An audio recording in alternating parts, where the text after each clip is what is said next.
제가 어렸을 때 좀 일찍 다른 분들보다 컴퓨터를 좀 접했습니다. 초등학교 3학년 때 처음 컴퓨터를 만났는데요. 요즘 아이들은 그게 익숙한 것이지만 80년대에는 굉장히 이례적인 일입니다.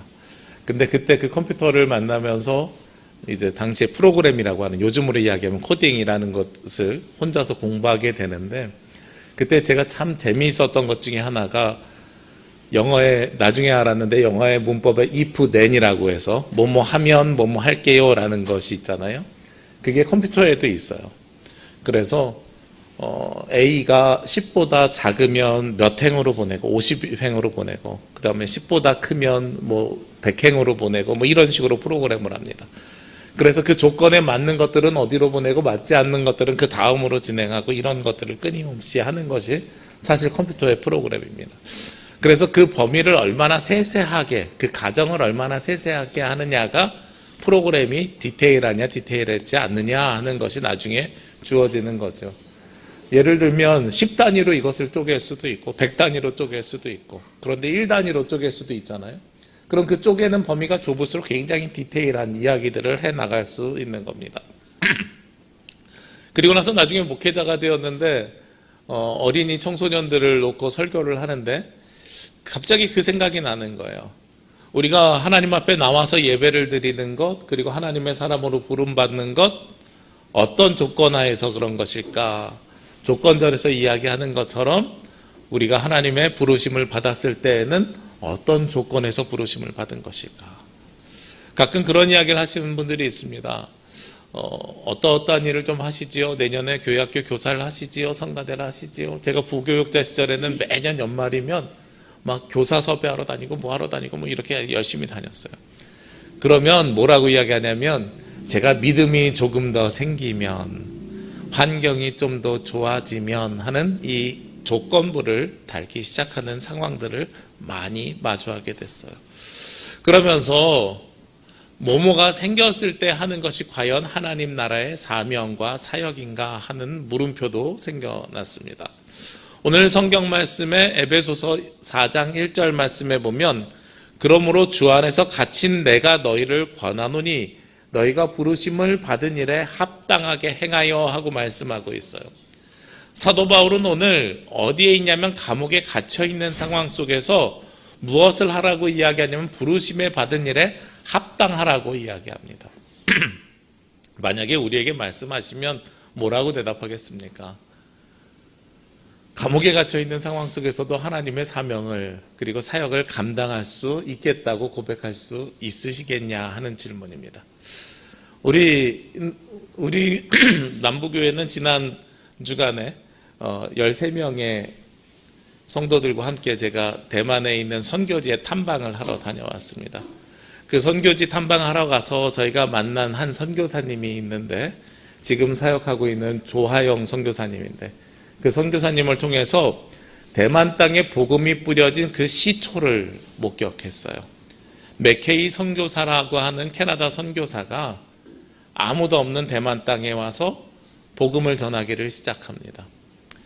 그 선교사님들의 사역들이 맥케이 선교사뿐만 아니라 우리나라에 복음을 전하러 들어왔던 언더우드 선교사도 마찬가지인데, 당시에 그들이 전한 것은 복음만 전한 것이 아니라 학교를 세우고 병원을 세우고 그리고 지역사회를 변화시켰습니다. 선교사님이 계속해서 강조한 것이, 맥케이 선교사가 전한 것은 교회를 세우고 복음을 전한 데서 끝난 것이 아니라 의료와 교육을 통해서 사회에 굉장히 커다란 영향을 끼쳤다고 이야기하고 있는 거예요. 우리도 마찬가지죠. 선교사가 들어오면 복음만 들어오는 것이 아니라 지역이 변하고 나라가 변하고 세상이 변하는 일이 생깁니다. 그런데 그 선교사들이 어떤 마음으로 왔겠냐 하는 겁니다. 한번 상상해 보시자고요. 아무것도 없는 낯선 땅에 갈 수 있겠습니까? 라는 질문을 한번 해보시자는 거예요. 저 같으면 그렇게 결단하고 결심하지 못합니다. 일단 제일 먼저 부딪히는 게 있어요. 뭐가 부딪히냐면 언어가 부딪혀요. 언어가. 무슨 말인지 하나도 알아듣지 못하겠는 거예요. 제가 이번에 선교지 방문팀과 함께 이렇게 다니면서 재정을 제가 이렇게 수입 지출을 했었는데요. 중간에 원래는 카드로 한 3분의 1을 쓰려고 카드에다가 돈을 넣어가고 나머지 현금으로 찾아갔는데 가서 보니까 환전해서 쓰니까 훨씬 저렴한 거예요. 그래가지고 준비해간 현금을 다 쓰고 현지에서 현금을 또 찾으려고 숙소 바로 옆에 지하철역이 있어서 지하철역 ATM기를 갔습니다. 첫날에는 그 선교사님과 같이 가니까 그냥 선교사님이 누르라는 대로 누르고 현금을 뽑았으니까 별 일이 없었는데 마지막 날에 추가로 조금 더 찾아야 될 일이 생겨서 이번에 혼자 내려갔어요. 어제 해봤다고 갈 수 있을 거라고 생각하고 갔거든요. 근데 ATM기를 딱 보는 순간 깜짝 놀랐습니다. 저는 영어가 있는 줄 알았는데 한자 중국어만 있는 거예요. 뭘 눌러야 될지 모르겠는 거예요. 근데 요즘은 뭐가 있어요? 핸드폰 번역기가 있잖아요. 핸드폰 번역기를 꺼내려고 핸드폰을 찾는데 뒤에 사람이 있었어요. 미안하잖아요. 그러니까 먼저 하세요 하고서 이렇게 먼저 자리를 양보하고, 그래서 핸드폰을 보는 게 아니라 그 사람이 뭘 누르는지 이렇게 봤어요. 근데 그 사람이 비밀번호 보려고 이렇게 하는 줄 알고 이렇게 막 어깨로 가리면서, 근데 이렇게 슬쩍 계속 이렇게 쳐다봤어요. 그리고 난 다음에 보니까 중국어로 되어 있는 걸 한 두세 개를 이렇게 딱 누르니까 그 다음에 영어가 나오는 거예요. 그래서 그 다음부터는 비밀번호부터는 익숙하게 해서 돈을 잘 찾았는데, 그러면서 들었던 생각이 낯선 곳으로 가면 제일 먼저 부딪히는 것이 첫 번째로 언어겠다. 말도 안 통하는 곳에 가서 무엇을 할 수 있느냐라는 거예요. 부르심에 아무리 합당한 일을 행하라고 해서 하나님의 사명을 받은 자로서 그 사명을 전하러 나가야 되는데 과연 낯선 곳에서 내가 말도 안 통하는 곳에 갈 수 있겠는가 하는 겁니다. 그리고 또 하나, 저희가 탐방을 하면서 어디를 갔냐면 그 선교사님이 세운 중고등학교를 갔거든요. 근데 그 중고등학교 가장 안쪽에 그 선교사님 가족이 묻혀 있는, 본인을 포함해서 무덤이 있더란 말입니다. 제가 그걸 보면서 제일 먼저 들었던 생각이, 우리나라에도 합정동에 가면 양화진이라는 곳이 있어요. 거기에 선교사 무덤이 있습니다. 우리나라에도 복음을 전하던 100여 명 이상의 선교사님이 그곳에 묻혀 있습니다. 근데 그곳에 가보면 가족묘로 있는데 선교사님보다 누가 먼저 하늘로 갔냐면 자녀들이 먼저 간 경우들이 있어요. 제가 보다 보니까 깜짝 놀란 거예요. 출생 연도가 늦는데 사망 연도가 빨라요. 그래서 왜 그런가 봤더니 선교사님이 와가지고 선교를 하다가 자녀들이 풍토병에 걸리면, 우리나라만의 고유한, 그래서 항체가 없고 면역력이 없는 병에 걸리면 어른들은 이겨내는데 자녀들이 먼저 하늘로 가더란 말입니다. 그러니까 아무리 부르심을 받아도 언어도 통하지 않는 곳에서 향토병에 걸리면 자녀들도 본인도 언제 하늘로 갈지 모르는 상황인 거예요. 그러면 이분들은 뭘 걸고 가는 거예요? 그곳에 나갈 때 목숨 걸고 나가는 거예요. 목숨 걸고 가는 것이 하나님의 부름받은 사람들의 사명이고 역할인데요. 그게 환경이 좋아지면, 조건이 좋아지면, 내 삶이 나아지면 이렇게 조건을 달고 갔느냐? 그렇지 않다는 겁니다. 사도 바울도 감옥에 갇혔던 이유가 무엇이었습니까? 자기가 있었던 예루살렘, 그리고 교육을 받았던 안디옥을 넘어서 땅끝까지 복음을 전하기 위해서 땅끝으로 향하다가 감옥에 갇히게 된 것이거든요. 감옥에 갇혀서 오늘 에베소 교회를 향해서 편지를 쓰고, 빌립보 교회를 향해서 편지를 쓰고, 골로새 교회를 향해서 편지를 씁니다. 감옥에 갇힌 내가 권하고 있는 거예요. 무엇을 권하고 있냐면 부르심을 받은 일에 합당하게 행하라. 하나님은 여러분들을 부르셨어요. 부르셨기 때문에 우리 모두가 이 자리에 나와서 앉아서 예배를 드리는 겁니다. 부름받지 않아서 나와서 예배를 드리는 것이 아니라 부르셨기 때문에 이 자리에 나왔습니다. 그러면 부름받은 사람은 그때부터 우리가 무엇을 해야 되냐면 고민하고 상상해야 됩니다. 하나님께서 도대체 무엇 때문에 나를 부르셨을까 하는 거예요. 오늘 본문 말씀 11절과 12절 말씀에 보면 그가 어떤 사람은 사도로, 어떤 사람은 선지자로, 어떤 사람은 복음 전하는 자로, 어떤 사람은 목사와 교사로 삼으셨으니 이는 성도를 온전하게 하여 봉사의 일을 하게 하며 그리스도의 몸을 세우려 하심이라 하고 말씀하고 있습니다. 모든 사람을 해외로 나가서 선교하라고 부르신 것도 아니고 모든 사람을 교회에서 이 일을 해라 저 일을 해라 하고 부르신 것도 아니에요. 오늘 성경을 보면 부르셨는데 그 부르신 이유가 모두가 다 다르다는 겁니다. 그래서 어떤 사람은 사도로 부르셨고, 어떤 사람은 선지자로 부르셨고, 어떤 사람은 복음 전하는 자로 부르셨고, 어떤 사람은 목사와 교사로 부르셨어요. 모두가 다 역할이 다르다는 거예요. 다만 목적은 하나입니다. 모두 다 누구를 위해서 부름을 받았어요? 그리스도를 위해서, 하나님을 섬기기 위해서 부름받았다는 그 사실 하나만 똑같고 모두가 그 역할이 다르다는 거죠. 우리 교회에서도 성가대로 부르심을 받은 자들이 있고, 교회에서 주방에서 헌신하는 자로, 입구에서 안내하시는 분으로, 교회를 보이지 않는 곳에서 청소하고 섬기는 일로, 아니면 저처럼 말씀 전하는 일로 모든 모양으로 하나님께서 우리를 부르셨단 말입니다. 그렇기 때문에 그 부르심에 합당한 일을 우리가 행해가는 것이 누구의 모습이냐? 그리스도인의 모습이라는 거예요. 하나님께서 여러분을 왜 부르셨는지를 한번 상상해 보셔야 됩니다. 제가 어느 날 그런 상상을 해본 적이 있습니다. 우리가 부르심을 받은 모든 일이 다 똑같은 부르심을 받았다고 하면 그것이 과연 맞는 일일까? 저같이 목회자로 부르심을 받았어요. 그러면 제가 무엇을 하는 일이 사명이에요? 일단 제일 첫 번째는 말씀을 전하는 일이잖아요. 그러면 목사 10명이 모여 있으면 모두 10명이 동시에 말씀을 전해야 될까요? 아니죠. 저희가 가끔 동기들이 모임을 1년에 한 번씩 하는데, 다음 달에도 또 모인다고 공지가 왔는데, 모여서 예배를 드리고 시작하는데, 예배를 드릴 때마다 항상 고민해요. 오늘 말씀은 누가 전하지? 아무나 다 하면 되지 이렇게 이야기하기도 한단 말이에요. 모두가 다 말씀 전하는 자들끼리 모여 있잖아요. 그럼 말씀이 되게 은혜로울 것 같죠. 목사 10명이 모여 있으면 말 많은 사람 10명이 모여 있어가지고 아무것도 결정하기가 쉽지가 않아요. 똑같은 사람들이 모여 있으니까 배가 산으로 간다는 말이 그대로 들려지는 것처럼, 만약에 성가대만 모두가 다 앉아있다고 생각해 보시자고요. 성가대만 있으면 온 예배당이 다 성가대예요. 성가하청대도 아닌데. 그러면 모든 사역은 다 찬양하는 것으로만 끝이 나는 거예요. 모든 사람들이 다 주방에 가서 일을 해요. 그럼 먹는 사람은요? 아니, 그것 말고 다른 일을 하는 사람은요? 누군가가 무슨 일을 할 때에 다른 곳에서 다른 사람들도 동일한 사역을 하고 있다는 것을 우리는 신뢰하는 것이 공동체의 모양과 모습입니다. 그리고 서로가 맡겨진 일과 사명을 감당해 나가는 것이 바로 교회의 역할이라는 거죠. 저는 목회자로 부르심을 받아서 말씀 전하는 일, 교회를 섬기는 일을 사명으로 받아서 우리 남부교회를 섬기고 있고요.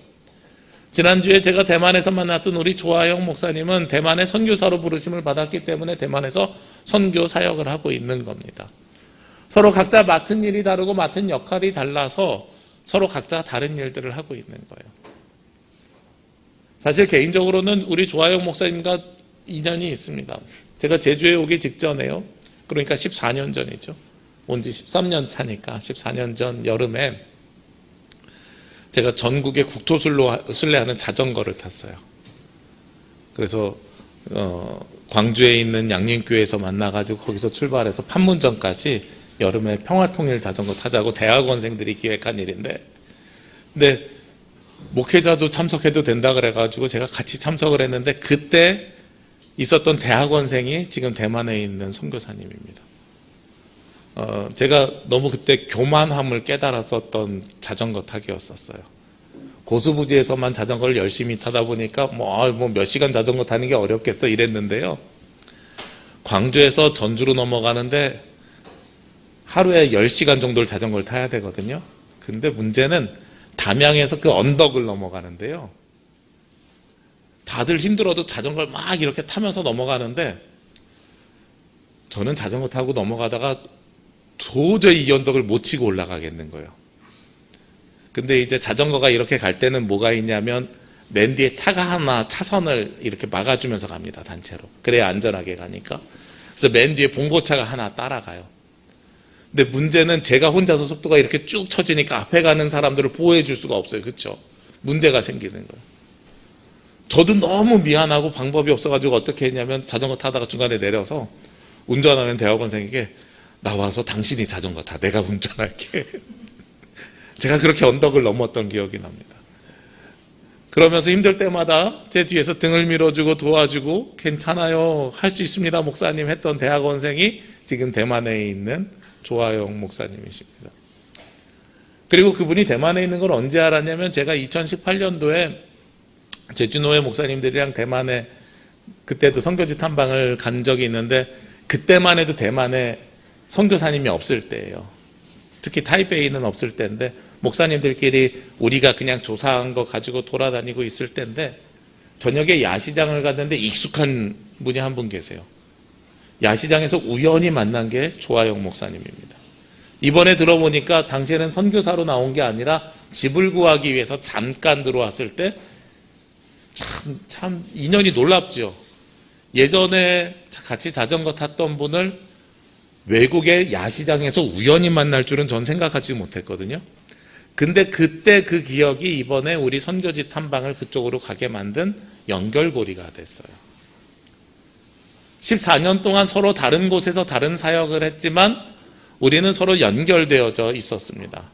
그러면서 이번에 저도 아는 사실인데 이 목사님이 대학원을 다닐 때 무슨 장학금을 받았냐면 석탄 장학금이라는 걸 받았는데 저희 대학원에서 석탄 장학금을 받은 사람은 학교를 무료로 다닐 수 있어요.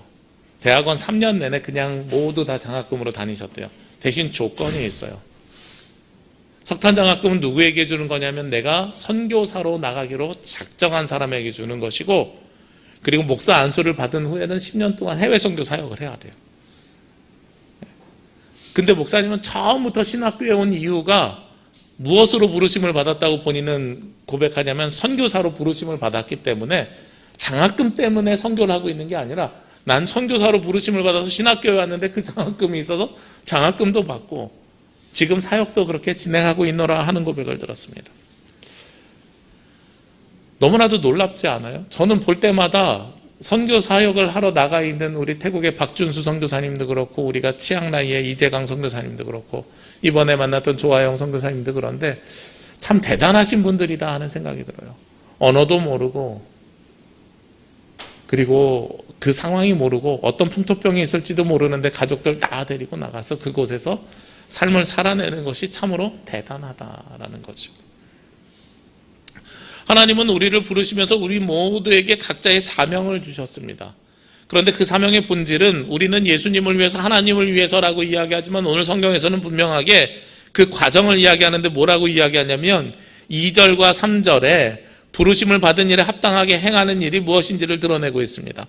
모든 겸손과 온유로 하고 오래 참음으로 사랑 가운데서 서로 용납하고 평안에 매는 줄로 성령이 하나 되게 하신 것을 힘써 지키라. 앞에서 겸손, 온유, 오래 참음, 사랑, 용납, 평안 이 모든 것들은 도구예요. 뭘 위한 도구냐면 성령이 하나 되게 하신 것을 지키기 위한 도구라는 겁니다. 그러면서 성령이 하나 되게 하라고 하셨는데 그 뒤에 몸도 하나요, 성령도 한 분이요. 그 뒤에 계속해서 6절 그리고 13절까지 4절, 5절, 6절, 13절까지 한 분이 나와요. 누구와 하나 되는 것을 지키라고 하는 것이냐면 바로 그리스도와 하나 되는 것 또한 동시에 공동체가 하나 되는 것을 지키라고 이야기하는 거예요. 우리는 그것을 위해서 부르심을 받았다 하고 말씀하고 있는 겁니다. 각자의 사명을 주셨는데 그 사명의 목적은 하나입니다. 예수 그리스도와 하나 되는 것이요 성도가 서로 공동체가 하나 되는 것이다. 이 둘은 두 가지처럼 보이지만 결국은 뗄 수 없는 하나이다라고 오늘 말씀하고 있는 거죠. 우리 교회가 앞으로도 계속해서 이어져야 되잖아요. 이어져야 되면 우리 교회는 무엇을 지켜야 돼요? 그리스도와 하나됨과 우리 공동체와 하나됨을 지켜야 되는 거예요. 그것이 하나님께서 우리에게 주신 사명입니다. 우리 성가대원들이 찬양하는 이유도 거기에 있습니다. 한 목소리로 하나님께 영광 올려드리는 이유도 거기에 있는 거예요. 그리스도와 하나됨과 공동체가 하나됨. 주방에서 사역하고 봉사하는 것도 마찬가지입니다. 교회 학교 교사로 섬기는 것도 마찬가지입니다. 아무도 없을 때 평일날 나와서 교회를 청소하고 섬기고 하는 일도 마찬가지입니다. 이 모든 일들이 내가 드러나기 위한 것도 아니요, 그리고 내가 조건이 돼서 하는 일도 아니요, 어떠한 상황에서든 부르심에 합당하게 행하는 하나됨을 위해서 그 모든 일들을 해내 나가야 되는 거죠. 그러면서 교회는 우리 공동체의 하나됨이라는 범위를 좀 더 확장해야 될 것 같습니다. 우리 안에 있는 것뿐만 아니라 세상을 향해서 확장해 나가야 돼요. 저희가 이번에 대만 가서 방문했던 교회 중에 대만의 가장 중심에 있는 교회가 있는데, 우리 맥케이 선교사님이 세우셨던 첫 번째 교회는 단수의 교회고, 가장 중심이 되는 교회는 제남교회예요. 제가 가기 전에 농담처럼 그런 이야기 했어요. 제남교회, 제주남부교회 약자 아닐까요? 근데 제가 내려가지고, 버스에서 내려가지고 딱 교회 입구에서 그 교회 이름을 보는데요, 깜짝 놀랐어요. 교회 이름이 대만 기독장로회라고 간판이 써 있고, 제남교회라고 한자로 써 있는데, 제주할 때 제자하고 남쪽 할 때 남자예요. 우리 제주남부교회하고 이름이 정확하게 일치해요. 제주할 때 제자가 건널 제자잖아요. 생각을 제가 계속해서 집에 올 때까지 묵상해 봤어요. 우리 제주는 육지에서 바다 건너에 있어서 제주인 것 같아요. 그래서 건널 제자. 제남교회는 왜 그럴까? 근데 그들도 본토가 있다고 생각하거든요. 중국에서 제주처럼 대만, 타이완 섬이 떨어져 있다고 생각해요. 그러니까 본토에서 건너온 건널 제자에, 근데 왜 남쪽 남자를 쓰는지 모르겠는데 어쨌든 남녘 남자, 그걸 사용하고 있더라고요. 그러면서 제남교회가 하고 있는 사역에 대해서 저희가 잠깐 설명을 들었어요. 어떤 사역을 하고 있냐면, 그 지역사회를 위해서 헌신하고 수고하고, 그리고 그 앞이 우리로 얘기하면 시청학과 같은 곳이에요. 그래서 그곳에서 민주화 운동도 일어나기도 하고, 그리고 그를 위한 시위 집회도 일어나기도 하는데, 그 사람들을 그때 막 도망다니고, 그리고 인권이나 민주화를 위해서 수고하고 노력했던 사람들을 숨겨주는 역할을 했다. 그러면서 한국의 명동성당과 같은 일을 했다, 이런 이야기를 했어요. 제가 사실 조금 가슴이 아픈 게 뭐냐면, 우리가 개신교를 비유하지 않고 명동성당을 비유한 것이 조금 가슴이 아팠거든요. 그래서 돌아와가지고 제가 조금 더 자료를 좀 찾아봤어요. 그랬더니 제남교회가 정말로 당시에 민주화를 위해서 수고한 사람들, 그리고 그들이 도망다니거나 탄압을 당할 때 숨겨졌던 역할을 했던 게 제남교회더라고요. 그러면 한국은 명동성당만 그 일을 했는가? 아니에요. 그 일을 제일 많이 한 것은 어디였냐면 바로 우리 한국기독교장로예요.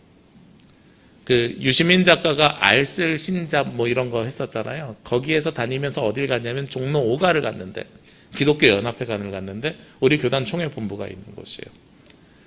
명동성당이 유명해진 것은 87년도 60항쟁 때 대학생들을 내보내지 않겠다고 김수환 추기경이 이야기했었을 때였고요. 사실은 70년대에 독재에 항거했던 사람들이 숨었던 곳은 명동성당이 아니라 우리 교단 총회본부였어요. 종로가. 제남교랑 똑같은 역할을 우리 교단이 사실은 했었어요. 그러면서 그곳에서 우리도 민주화를 위해서 수고하고 노력한 분들을 교회가 품어줬고, 당시만 해도 아무리 독재 정권이었어도 교회 종교시설을 침탈할 수 없어서 밖에서 기다리고 있었던 상황이었던 거예요. 그러면서 보니까 대만의 역사하고 우리 대한민국의 역사가 너무나도 비슷한 것을 경험했습니다. 38년 동안 계엄령이 내려져서 직접 투표는 물론이고요. 그리고 본인들이 겪었던 탄압에 대한 이야기를 하는 것만으로도 감옥에 가게 되는 되게 억압된 사회를 살았던 것이 그 땅이었다는 소식을 저희가 접하게 됐습니다. 그러면서 무엇이 맞춰지게 되냐면 마음이 하나로 맞춰지게 되는 거예요. 서로 다른 곳에서 다른 사역을 하고 있지만 우리는 그리스도 안에서 한 형제로서의 사명과 사역을 감당하고 있다는 것을 사실 경험하고 몸으로 깨달을 수 있었습니다. 또 하나 사건이 있죠. 제주에 4.3 사건이 있습니다. 대만에는 47년 2월 28일에 있었던 2.28 사건이라는 게 있었습니다. 당시 그 사건을 잠깐 요약해드리면 그런 사건입니다. 1945년에 2차 세계대전이 끝나면서 각 나라가 해방을 맞이합니다. 당시에 대만은 일본의 식민지였습니다. 근데 대만도 해방을 맞이했겠지요.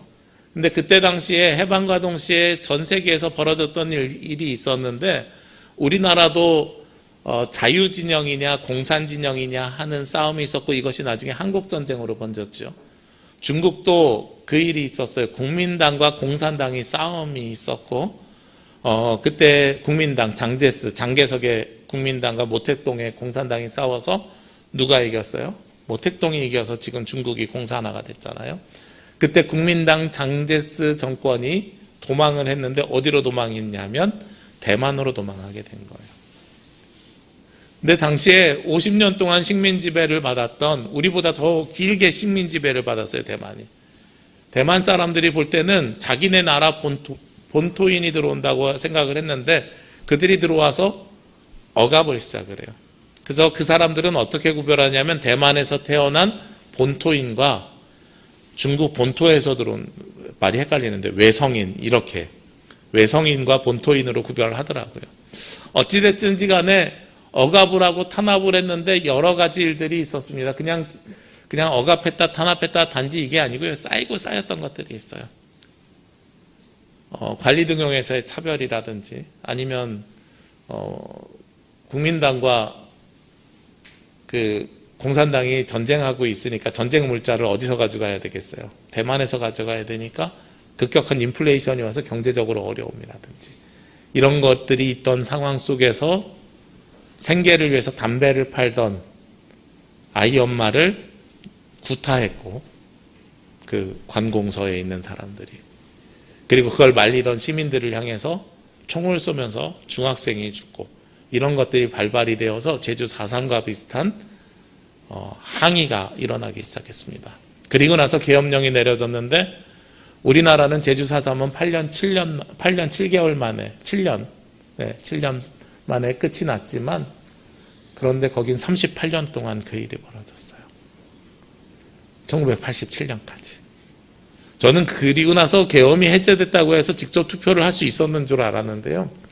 봤더니 90년대가 되어서 직접 투표권이 생겼습니다. 그러니까 직접 자기 나라 대통령을 뽑을 수도 없는 상황이 우리나라보다 훨씬 더 길게 유지됐던 상황입니다. 근데 그곳에서 그 시절에 누가 역할을 했느냐?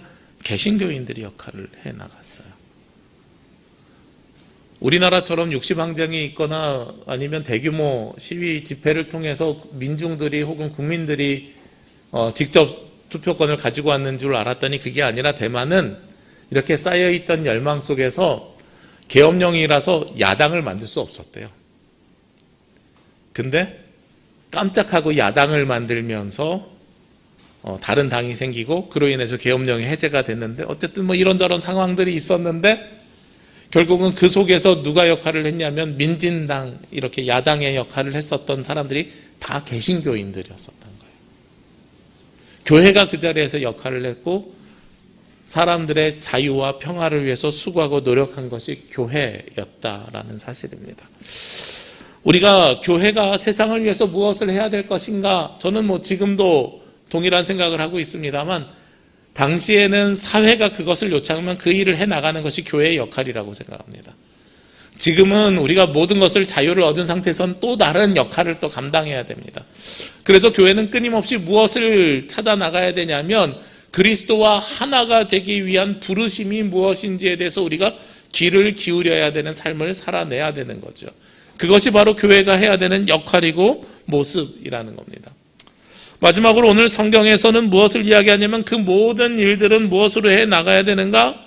16절 말씀에 15절부터 볼게요. 15절 16절 말씀인데요. 오직 사랑 안에서 참된 것을 하여 범사에 그에게까지 자랄지라. 그는 머리니 곧 그리스도라. 우리가 부르심이 합당한 일을 행하기 위해서 하나 되고 하나 되고 하나 되는데 어디까지 나가야 된다고요? 그리스도에게까지 나가야 된다고요.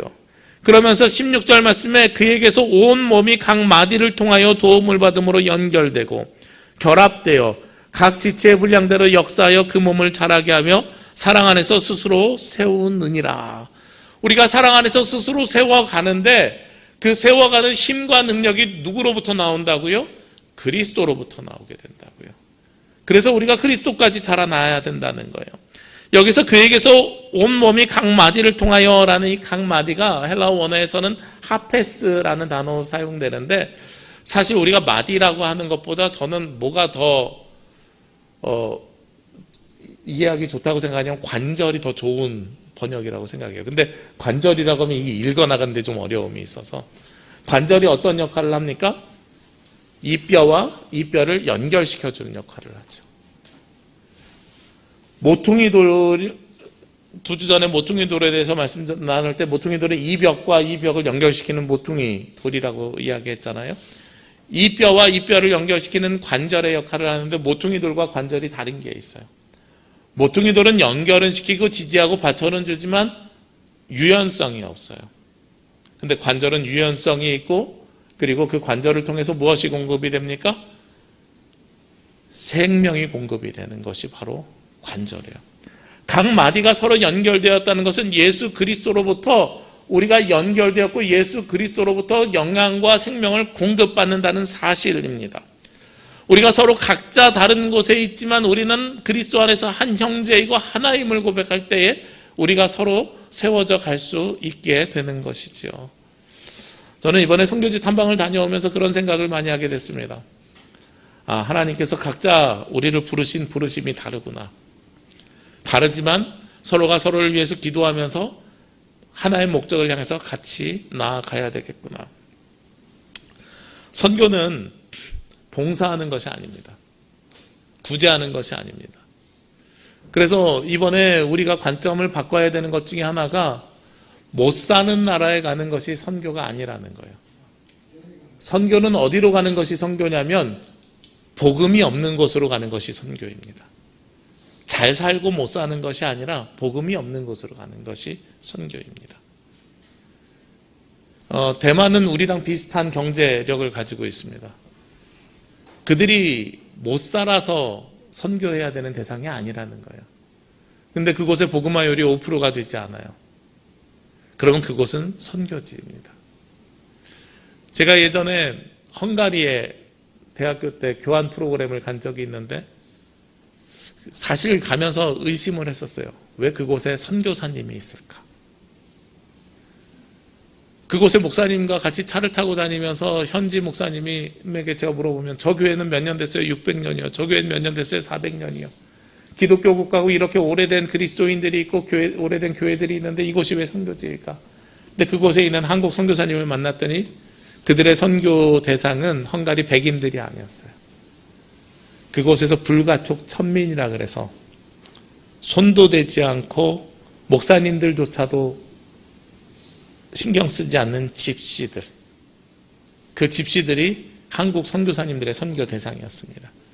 지금은 헝가리 선교사님이 무엇을 하고 있냐면 우크라이나에서 전쟁의 고아가 됐거나 난민이 된 사람들을 위해서 헌신하고 있는 것이 헝가리 선교사님의 역할입니다.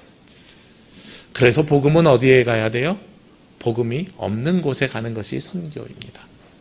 그리고 그것을 위해서 우리가 끊임없이 기도하고 간구해야 되는 것이죠. 우리가 오늘 함께 찬양한 찬송가가 있습니다. 온 세상 위하여라는 찬송입니다. 온 세상 위하여 나 복음 전하리. 만백성 모두 나와서 주 말씀 들으라. 가사가 참 은혜로워요. 근데 이 가사 중에 특별히 3절 가사를 보면 온 세상 위하여 주 은혜 임하니 주 예수 이름 힘입어 이 복음 전하자. 그러면서 그 다음에 나오는 가사가 먼 곳에 나가서 전하지 못해도 나 어느 곳에 있든지 늘 기도 힘쓰리. 우리가 직접 나가지 못해도 그들을 위해서 기도하고 그들을 위해서 기도하면서 물질을 모아서 보내는 것도 우리가 너무나도 중요한 선교라는 거예요. 복음이 없는 곳을 향해서 기도하는 것도 또 다른 선교라는 겁니다. 그래서 우리 선교지 방문 몇 분 다녀오시지 않았지만 우리 성도들에 비해서 그럼에도 불구하고 우리가 그 의미를 기억하고 되새겨야 되는 이유는 저는 거기에 있다고 생각합니다. 즐겁고 재밌고 복된 일에서 끝나는 것이 아니라 과연 우리가 무엇을 위해서 부르심을 받았고 우리가 우리 안에서 하나됨을 넘어서서 세상에 있는 모든 복음 전해야 되는 곳과 하나 되는 역사가 그리스도 안에서 이루어지기를 주님의 이름으로 기도합니다. 함께 기도드리겠습니다.